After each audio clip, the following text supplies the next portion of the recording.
Hello दोस्तों, नमस्कार। Help India में आपका स्वागत है दोस्तों। तो आज हम बात करेंगे दोस्तों आर्बिट्रेशन के बारे में। ये आर्बिट्रेशन की नोटिस जो आती है उसी के बारे में बात करेंगे। सोल्व आर्बिट्रेटर जिसमें लिखा रहता है consolation and arbitration and consolation 1996 के बारे में। तो दोस्तों मैंने अपने हर वीडियो में बोल रखा है कि अगर आपके पास पैसे हैं तो इनका पैसा वापस कर दीजिए, अगर नहीं है तो उस कंडीशन में कुछ हो सकता है, अगर है तो इनका पैसा वापस कर दीजिए, अगर नहीं है तो उस कंडीशन में कुछ हो सकता है। तो दोस्तों मैं अपने टॉपिक पे आता हूँ। टॉपिक क्या है हमारा? आर्बिट्रेशन के बारे में। सोल्व आर्बिट्रेटर नाम से कोई जज नहीं होता है हमारे भारत में। सोल्व आर्बिट्रेटर नाम से कोई जज नहीं होता है हमारे भारत में। ये बैंक एनबीएफसी कंपनी के ऑफिसर होते हैं। बैंक एनबीएफसी कंपनी ये हायर करती है। ये होते कौन है? ये रिटायर जज होते हैं और ये फिर ये सीनियर होते हैं और ये जिस दिन रिटायर होते हैं उसी दिन इनका पावर ख़त्म हो जाता है। लेकिन ये नोटिस भेजते हैं और नोटिस के ऊपर लिखा रहता है रिटायर जज, छोटे अक्षरों में लिखा रहेगा रिटायर जज।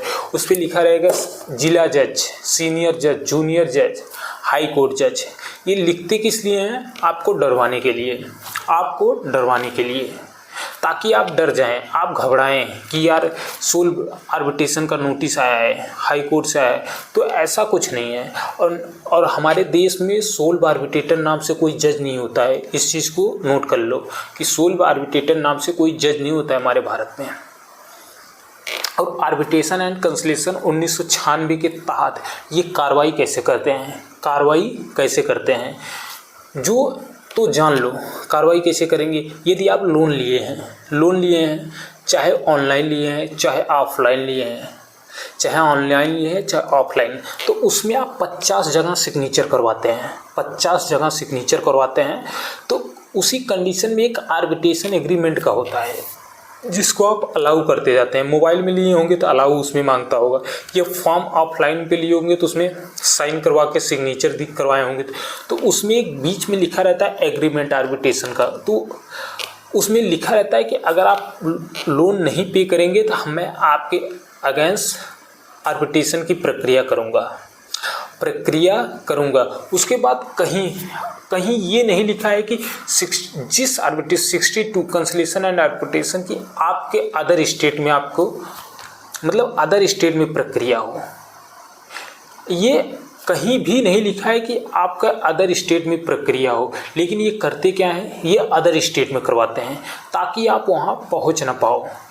पता चलिए आप कलकत्ता के हैं तो आपका करवाएंगे दिल्ली में, अगर आप चेन्नई के हैं तो आपका हैदराबाद में अहमदाबाद में कराएंगे, अगर आप मुंबई के हैं तो ये चेन्नई में कराएंगे। ताकि ये हज़ारों किलोमीटर दूर करवाते हैं ताकि आप वहाँ जा ना सकें। ये आपके होम डिस्ट्रिक्ट में भी आर्बिट्रेशन की प्रक्रिया हो सकती है, लेकिन ये करते नहीं हैं ताकि आप वहाँ तक पहुँच ही नहीं पाएँ। लेकिन करना क्या है? अब आइए टॉपिक पे। लेकिन करना क्या है? अगर आपको आर्बिट्रेशन की प्रक्रिया या कहीं से भी आती है, चेन्नई से आती है, मुंबई से आती है, दिल्ली से आती है, कलकत्ता से आती है, आर्बिट्रेशन की प्रक्रिया कहीं से भी आती है, अगर आप उसको इग्नोर करते हैं, आप उसको नहीं परचेस करते हैं, तो उसका मतलब है कि उस प्रक्रिया से आप सहमत हैं। इसका मतलब है कि आप इस आपत्ति से आप सहमत हैं। ये करें कि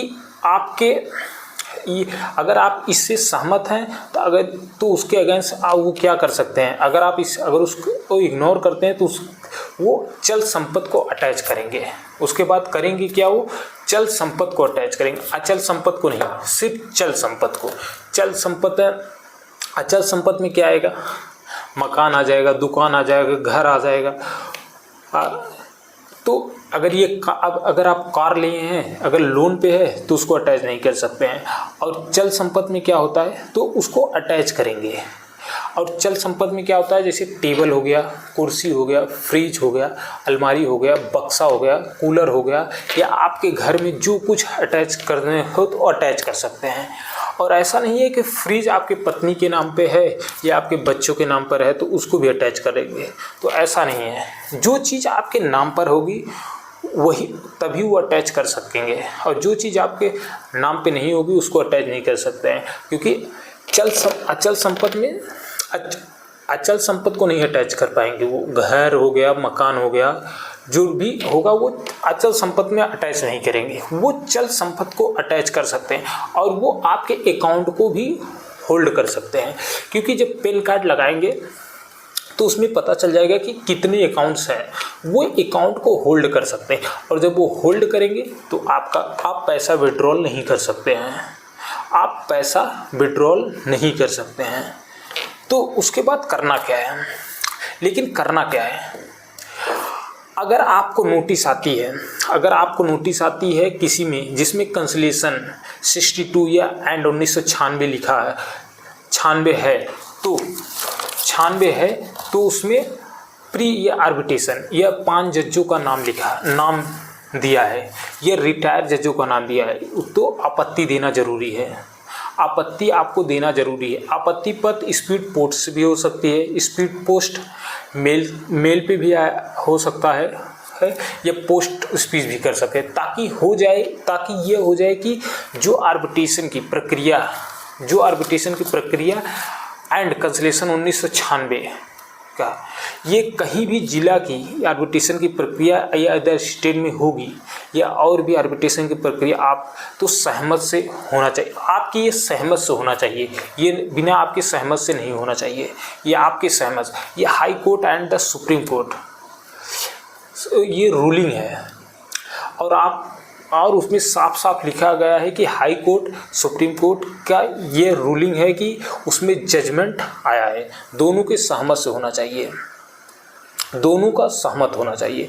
तो आपको आर्बिट्रेशन की नोटिस बनवा को उनके पास ज़रूर मेल करना चाहिए या पोस्ट स्पीच करना चाहिए। आपको इग्नोर नहीं करना है, नहीं तो आपके अगेंस्ट अगर आप इग्नोर करेंगे तो वो अचल संपत्ति को अटैच कर सकते हैं, चल संपत्ति को अटैच कर सकते हैं, अचल संपत्ति को नहीं अटैच कर सकते हैं।